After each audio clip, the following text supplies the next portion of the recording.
Good evening, everybody. It's your girl Lauren Reed, and we're here on What Are Eyes Radio. Did you forget your name? No, I forgot my name. It's okay. All What's right, up? nothing. It's Tuesday night, so you already know what time it is. It is time for the Lauren Reed live show. Yeah. God, what's the date? I usually tell you guys the date, but 20th. The 20th? I think. Ooh, the month is over. Done. Done. It's all over. All right, everybody. So we are here tonight, and me and Jay have a lot to talk about. So much stuff has occurred during the weekend. I haven't laughed this much over the weekend in a long time.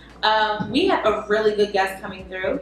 His name is Dave Silver. He is one of the co-founders of Rec Philly. It's a movement here in Philadelphia. It is, and he's here to talk about their movement and also talk about some new ventures that they are getting into. Word. Coming up, they're partnering with South by Southwest. Mm-hmm. So you really want to get a chance to talk to him about that.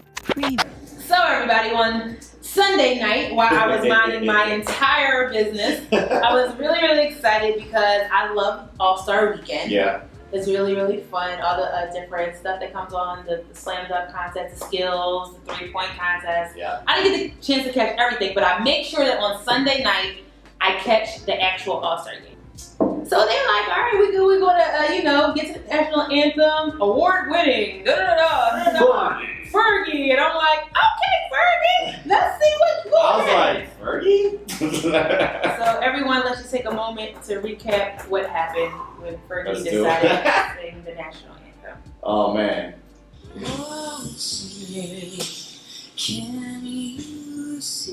It's okay so far, right? Not bad. Starts to get a little questionable right I'm now. like, all right, she gonna do something different. What's so proudly waving? Then I knew it was gonna be Right. Saturday right there.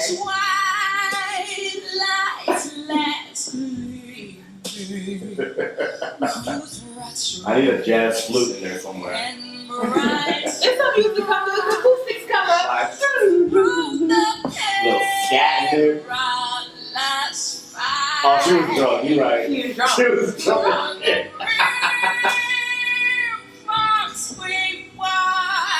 Yeah. We're so gallantly streaming. It sounds like an SNL skit. Wait, she missed that one. Yeah.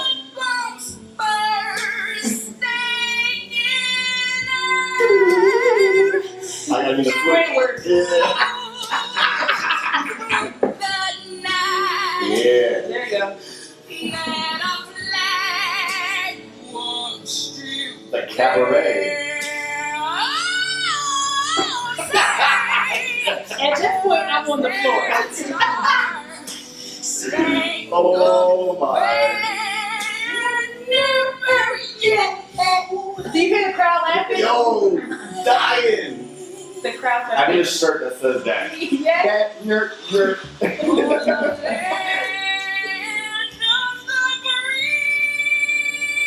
I'm glad you didn't try to take Right. it. At this point, all of the players are dying. They're done. Draymond's like, Like that. he's like, bruh. Yo, she was drunk as shit. She get drunk. Wait. Let's play some basketball! What? Come on, Doug.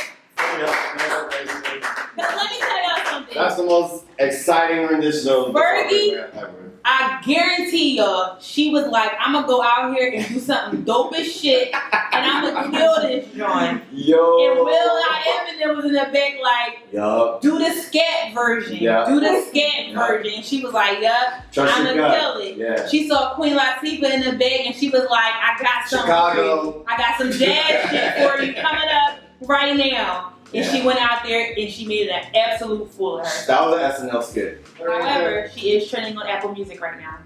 There you go. There you go. That's all it is. That's PR all it's magic. about. PR magic. They fun twisted it, right? They're out there just puppet Puppeteers. strings, man. So moving on, this weekend was the big Black Panther debut. And it was massive. Yeah. I was one of those people who went out and saw the movie with my family. We actually had a whole entire row at it. I was one of those people who did not see it. But yet. guess what?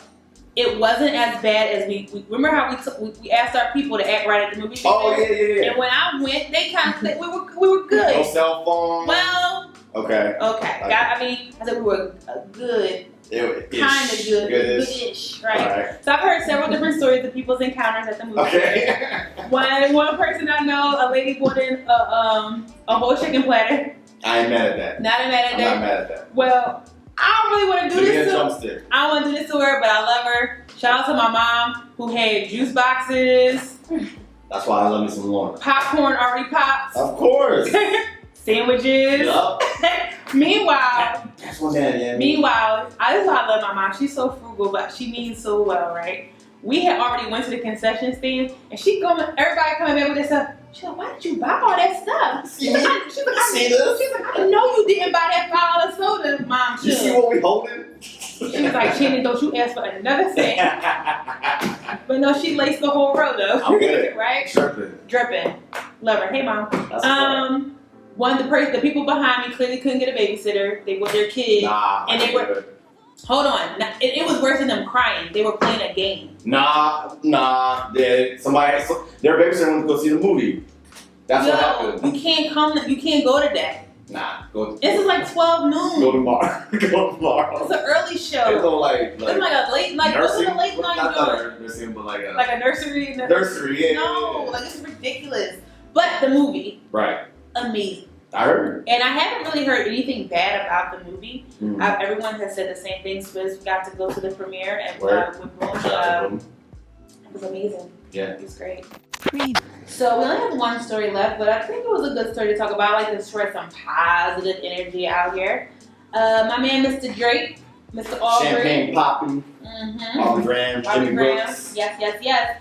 He dropped his visual for God's Plan. Mm-hmm.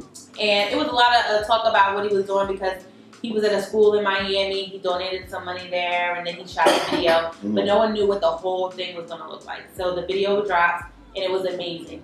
He almost gave away $1 million to the people of Miami, like all over. So a lot of it was centered, people could see, a lot of it was centered around mothers. A lot of it was. Mm-hmm. So it was like, I don't know how it actually happened, like the backstory to it, but it looks like they set up all these stories for different people that deserved, like needed. Right. That's cool. They had him meet with them, surprise them at like certain spots. So it was like one family, they had like 3 kids. The dad has been looking for work, hasn't been able to get work. The mom's not working because she takes care of the kids. And he passed them like 10 Why was I in Miami that time? Hello, my rent is due. Yeah, it's like everyone can take it'll be like a little smidge in that $991. I'm just mad. Like I was sitting there crying, but I was mad because I wasn't in Miami that weekend. It's time to get to our guest of the night. He is a very busy man. He's a co-founder of the famous, I like to say. Yes. Rec Philly. It's a movement. It's more than a movement. He'll talk about it right now. Give it up for Dave Silver. We've been trying to get you here. Yeah. We got you here before you start to really get busy. Perfect timing. Yeah. So we just want to get into it, man. Yeah. Thanks for coming through. Yeah. I love water racing. I appreciate the invite to come down. I've always wanted to check out the space. It's awesome. Thank you. Before we start, can you tell everybody what college you went to? Okay. I'm a proud alum of Temple University.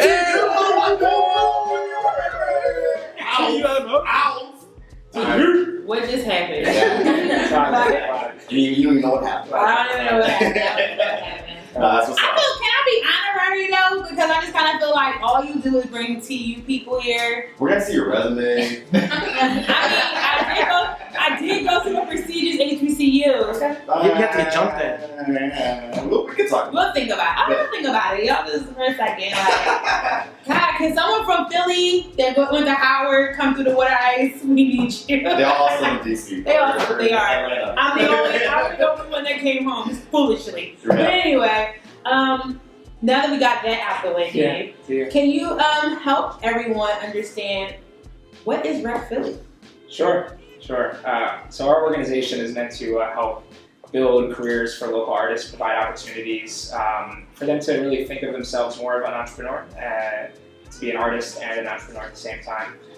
Really connecting the dots between businesses in Philly and the artists, and how can we connect the corporate and the culture worlds and provide more ways for artists to build sustainable opportunities. So our organization is set up in two different ecosystems. One is on the business side, where we act as a traditional creative agency.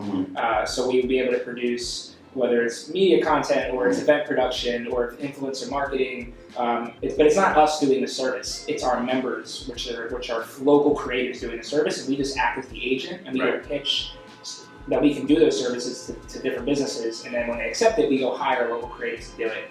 And that's the second part of our business, which is our membership. Right. And our membership acts as an incubator for artists to help build their careers. So it's like a gym membership, but for a musician or for a videographer or for a photographer, where you sign up for a monthly subscription, you get access to like a gym, but recording studios, visual labs, amenities, music venues, and then community, which is the biggest thing, connecting artists to artists or artists to service providers or things of that nature. We're really keen on providing educational opportunities as well to really help them grow in all different ways in their business. I feel like it's like I like to say it's like a one-stop shop to build your following and not get screwed over by future partnerships or whatever. Yeah, there's a big issue, Philadelphia in particular, but really it's across the country or the world, where artists are contracting videographers or contracting lawyers to do services, and for the most time, definitely for amateur artists, they're ending up getting screwed over. They'll spend $1,000 on something and have no idea where that money went.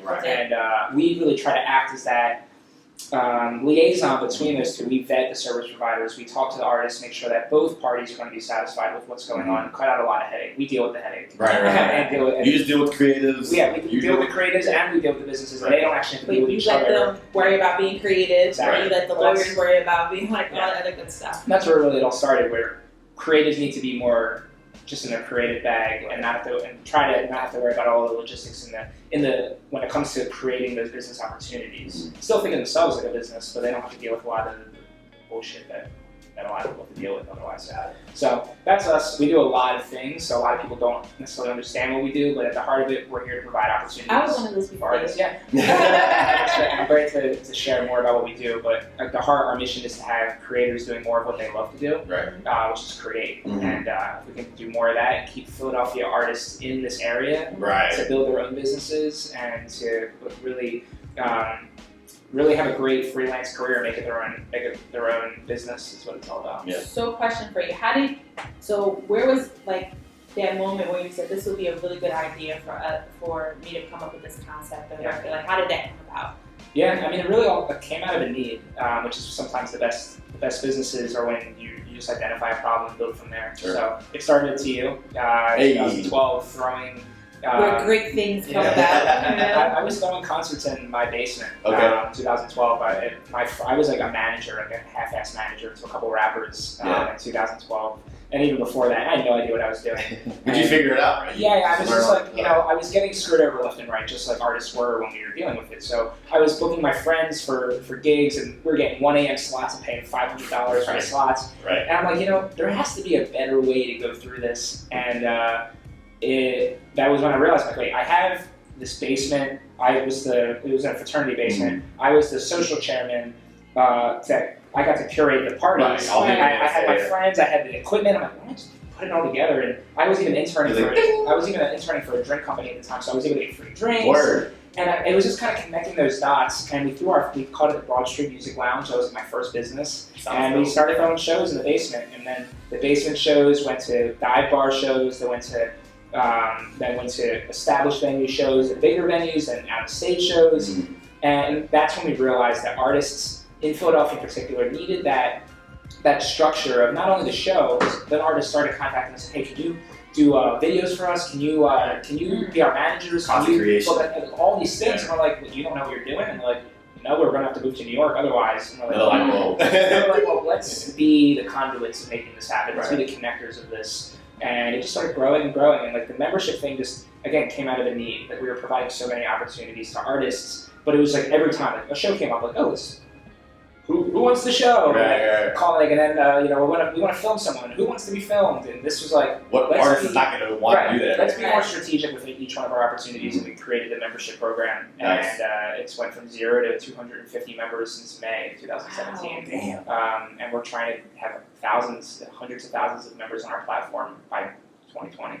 I always wonder like how different it is when people start off. Like for instance, you say you start off like in your basement, Yeah. whatever. Like, do you miss that sometimes?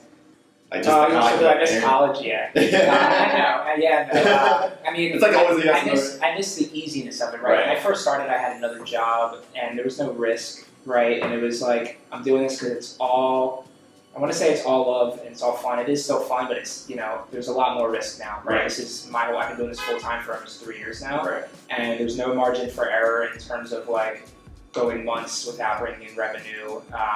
People's lives are at stake now. Yeah. People have left their full-time job to work with me. I have a staff of 6 people. I have a team of 10 people. I have spaces I run. I have artists that look to us for things. So there's a lot of pressure now on our team. And do I wish that I could go back to just planning that one other mic per month instead of the hundreds of things that happen every single day? Like, yeah, but at the same time, this is what it's all about. Yeah. This is what life's all about, is being able to do what you love to do with the people you love to do it with. The artists that come to you. So I'm an artist. I want to come to Rec Philly. Is there any particular lane they have to be in, or are you open to all artists, of course? Yeah, so our platform is open to all artists, really to all creatives. If you're even in a small business, like even water rights, if you're like, if you didn't have this space here, and you're like, hey, we need a place to do our podcast, or we need a place to shoot our videos, or we just need someone to strategize with and bounce ideas off of that are not our own team, I'd recommend our program. Or if you even needed an event space on a monthly basis, the discounts you get on the event space is worth the membership alone.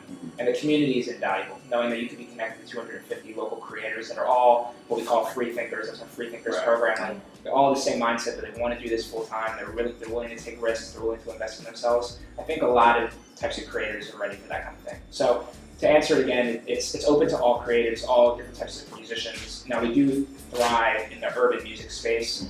Hip hop, R&B, soul, singer-songwriters, like we work with, that's probably about 75% of our music members, but we do have about 30 to 40% of like photographers, videographers, animators, designers. And are all of those creatives and free thinkers accessible to your artists who like may need to use someone? So if I'm an artist and I need to use a videographer, and you have someone right there in the community.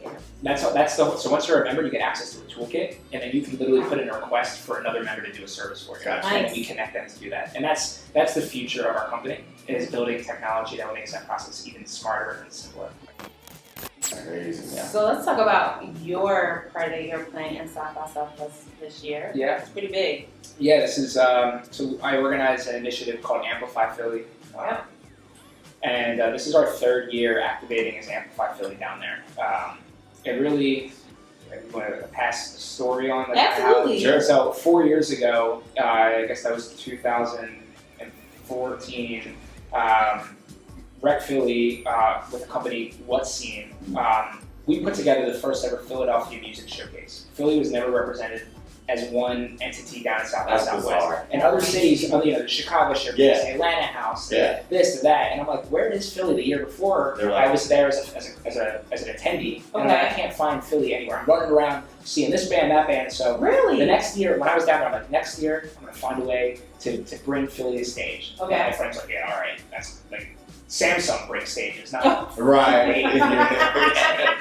But persistence pays off, and we figured out a way to find a venue that would allow us, if we raised enough money to throw a show, to do it.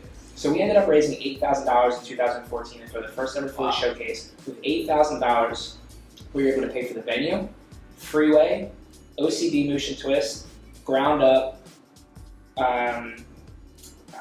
We had Chill Moody, we had Lil Faded Natives, we had Voss, and then we had Lil Uzi Vert.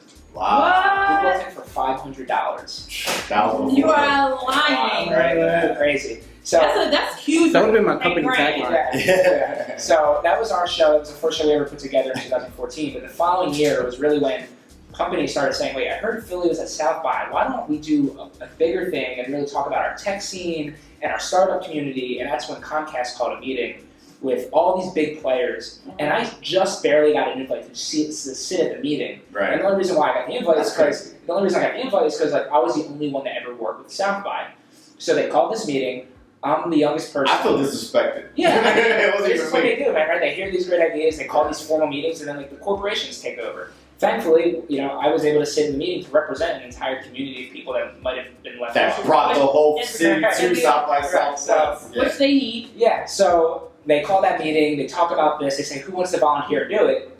So me and my friend, who was working at Philly Startup Leaders, were like, yeah, we'll give it a shot. I mean, you already did it, but okay. Yeah, we'll give it a shot. So we, that year, went around and raised money from the community. We raised about $90,000 from Comcast, Blue Cross, the city, all these different startups, and that was where we were able to take Philly, do the concert again. Mm-hmm. That year, we had Jazzy Jeff, we had Lil Dicky, we had King of Rock, Dilemma, a really, really awesome lineup of artists. But we were also represented in the trade show, and which is the business side of it.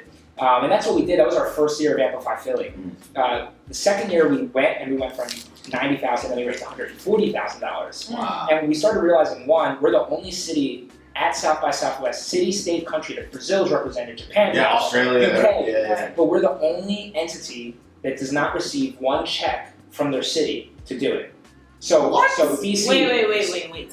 So So DC gets one check from $1 million from DC. From the Like city. I'm DC. Their economic development. Here's $1 million. They get that. Japan, they're $1 million, $2 million. Philly doesn't get that. There's no entity. You have to raise the money. There's no entity in the city that will say, "Here's one large check." So that's an issue. Comcast would be Right. Comcast has like they're like a global brand. They can't just be all on Philly for the most part. So I work with their entrepreneurial department, which is cool. It's really in reality they're very supportive because without them we would never be able to do it. Yeah. So personally, me and the partner when I first started doing this, we went business to business, literally hundreds of businesses trying to raise enough money to do this. So that's where we got to $140,000 that year. We threw a concert, like we did last year. We threw a concert with the districts, So Little, Bilal, Julian King, Good Girl, and then we also threw a party with Jazzy Jeff. We threw a dinner with the mayor, and that was last year. And so this year we're coming at it a whole new angle. Okay. And we're bringing what's called the first ever Amplify Philly House. Right. Philly House. So we actually rented out a venue down there. It's a restaurant/bar. We're taking over the entire place from 9 a.m. until 2 a.m. March 11th and March 12th. So every hour on the hours of Philly programming. I feel like Philadelphia is like always been on the cusp of being like this international city. Yeah, we're there. And relaxed, and it's getting there. But it's like I feel like it should have been there. Yeah, it should have been, but we're there, and I think it's been getting to that point. But I think with all the major things that came to Philadelphia and the Super Bowl on top, like we are in the international spotlight. The developments that are happening around the city between even the new Comcast Tower, all the new construction, possibly Amazon. So yeah, seriously. I mean, we are in the international spotlight, and the communities are only getting stronger. So I think we're there. I do think there needs to be some greater support for like the really boots on the ground community. Absolutely. Right, that needs to be there. But I think that you're slowly seeing some of those things happen. I think the mayor's doing a pretty good job in moving some of those initiatives forward, schools and all that kind of stuff. So Philly's on its way. I'm just really proud to represent the city when we do that, and down South by Southwest, and hopefully we can do that on other platforms at different conferences, and hopefully one day do it in our own. I'm from San Antonio, so I had a couple friends that go to South by Southwest every year. And I told them, like, yo, check out the Philly, I set the stage for Philly, but like, check out, they're like, yo, it's like that, like, yes, like, let's go. They loved it, yeah. I feel like everyone that I hear talk about South by Southwest is like, they can't really explain it as well as you have to go and experience it. You gotta be in the mix. Yeah. It's just, if you get a badge, it's just like, overwhelming amounts of things. Every single minute of the day, there's 20 dope things to do. Right. And not even 20 is a minimal thing. There's probably 40 things. Like I could have gone to this panel, that panel, this party, this You're gonna is miss free, so much, there's a concert here, there's 9 concerts over there. You can't do everything. It's so much. You're like trying to make a schedule, I have to run over here, I have to run over there. And it's like, you walk like 60 miles a day. Right. Because it's like all downtown. Wow. I remember growing up, like, it used to be a lot more simpler. Like, you'd hear, like, oh, it's like people saying it's one of the festival, like, to hear what it is now. It's just really the last, it's been around for 31 years. Yeah. It's the last 10 years 8 years that it's been just a mega it's been nuts. branded festival kind Cool. of conference. So I definitely want to get into a little bit of the conversation about the music industry today. We see like a lot of people are going independent per se. I know like God, why can't I remember? Chance. Thank you, Jesus. Biggest artist? I'm sorry. Listen. I'm getting sick. It's alright. That's what I'm here for. That's what you But like, there's a chance. There's a few other artists that are like doing it their way. Yeah. doing their way. Yeah. So how do you feel about that? I mean, you have a business where you're actually helping these like kind of like underground artists kind of come alive in this industry. So how do you feel about the independent movement? Yeah, I mean, I think now more than ever, it's all about the independent, right? And the tools and resources that we need to build businesses, we have at our fingertips. Mm-hmm. And that's it. I mean, it's the internet, it's computers, it's our phones, like, that's all we need anymore. And the resources that labels had, which was really the distribution, Right. which was really the equipment, the power is out of their hands now. Of course, they always have the bag, but Right. not many artists are really getting that bag. A lot of them are getting signed and getting shelved. Right. It's once you're signed, you're customizable. Your creativity kind of gets absorbed sometimes. Like with all the resources and outlets that are available to anyone, there's no reason why an artist can't really navigate that and build their own business for themselves and stay independent to their full creativity. So it's not to say F the label, because if that's what you want, you can be independent in your come up to get to the label. You need to be at that point. So I would not say like don't try to get that, but my advice is be your own business, right? Yeah. Strategize on how you're going to make money from your art. And what we really preach is the super fan, right? And that means we're in a day and age now where you can identify who your fans are. You can track the data, and you can go find who is spending the money on your music, who's buying tickets to your shows. Targeting, yeah. And if you're able to identify 1,000 artists, 1,000 fans that can spend $10 a month on your music, Right. or $100 a year on your music, you're a full-time artist. You don't need no label backing. You don't need nothing. But then 1,000 fans, they're going to spend $100 a year. That's all yours. It's less than $10 a month from 1,000 people. When you put it that way, It's not that crazy. Yeah. And that's the day and age we're living in, that you can find, you can put out your stuff, you can find who's reactive to it, you can gather their data, you can communicate with them in tools that you've never been able to use before. And then you're able to create content so easily these days. You can create the content, you can capture the fan. There's technology these days that you can have people pay monthly for your music, for your content. There's a platform called Patreon. Anyone familiar with Patreon? Wow. Talk about it. Very innovative platform that is its own membership. You create an account as a creator, and you deliver whatever content you want on a monthly basis, and people can access that content by paying either a $5 a month level or a $10 a month level. That's different packages. And there's different packages of what you can receive. Right. So we actually are just launching a Patreon for ourselves as well. That's also news that we haven't Exclusives. I spend a lot of time behind the scenes doing a lot of building, and Sure. I don't do this often, so a lot of stuff coming out. But those are tools that are available for the independent artists that you could, again, get 1,000 people on your Patreon that pay your membership $10 a month. Right. You're a full-time artist. Yeah. That's it. So what do you need the label for? A lot of people just think, I need the label. For what? For the bag? What are you going to do with the money? What do you don't know you're going to do with the money? And you still got to hold that. You still hold that. Yeah, and you owe it back. And Yeah. but the thing is, these artists, they just think they're going to make music, they're going to get a ton of money, and then good. But like, you have to be a business. You have to be strategic in your plan.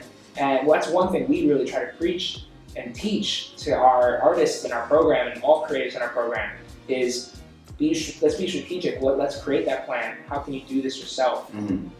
Our slogan for our company is independent doesn't mean alone, right? You can be independent in this and literally not to be your solo. Right. There's a lot of resources out All there. me. There's a lot of resources that you can build teams that doesn't have to be committed to the label. So I do empower artists to go the independent route, but it's more the entrepreneurship route. Okay. Build a business, create a plan, have a strategy, use the tools and resources around you to grow, have a scale plan. If the scale plan is the label, cool, good luck. Nothing wrong with it, but you don't really need it anymore. Fair enough. You ready? Yep. Top 3 artists from Philly. Ooh. Hard Work Movement, Okay. Ill Fated Natives, and Sierra Whack. That was fast. Yeah. You're really good at this. All right, and we're going to end it with this one. Their top 3 hip-hop artists that are alive. Kid Cudi, Kanye, Easy. and He's in the Midwest. and I'm on top. Kendrick, man, it's great. Why Cudi? Not to say that I don't like Cudi. I like Cudi. I mean, Cudi's Man on the Moon album was like, it defined my life. Wow. Yeah. That was a really Yeah, good. that's just like I don't love the new Cudi. I don't even listen to the new Cudi, honestly. And everything after Man on the Moon I thought was not as good. But that album, I think, is the best album for me. Not to say it's the best music ever made, but like that. I remember when Day and Night came out. I was like, damn, this is dope. I don't know why I liked it. Like, Didn't know why. Soundtrack to my life. Like I listened to that when I was going through some shit through college, while I was just trying to figure out who I was, and like that's Spoke to you. Yeah, man. That's Fair it. enough. I love it. That was good. That was good. Well done. That's one that's fun. Yeah, that was one. Yeah. We usually get like 2 of them that we get like. They get caught up on, right? Yeah. I love it. So again, Dave, we want to thank you for coming through. Yeah, thank Before you. we really like wrap it up with you, I have to ask you, what's next? Other than this whole big Amplify This is the Philly. plug bag. Yeah, what else we got on? going on? Wow, well, it's all about scaling and providing more value to our members and our program. So we're opening up a new studio after South by Southwest. Our A-room studio is going to be opening up. We're going to be launching our technology hopefully by the end of the year for beta testing. So we'll be able to take it to a mobile application. So we'll be able to really get our members a better experience. We'll be back at Firefly this year, booking more artists. Nice, more congrats. content. Yeah. To me, I'm sorry, that's like, I feel like Firefly every year has the best lineup. They're pretty solid. Like, I think it's always better than Coachella, it's always better than Bonnaroo. They do some good work. lineup. They do some good work. The lineup's pretty dope this year. We booked 15 artists last year for the Wow. stage. So this year we'll be booking a few as well. That's awesome. So we'll be back down there.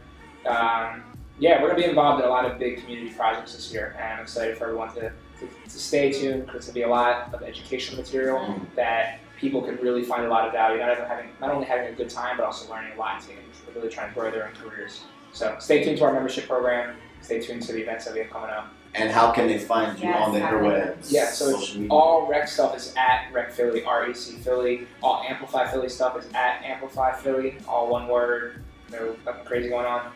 At Dave Sober with an underscore at the end of it. He loves getting mixtapes, so make sure Send me SoundCloud send links. your SoundCloud links and all that. Y'all wrong. Yeah, that's it. At RecPhilly.com if you're interested in the membership program.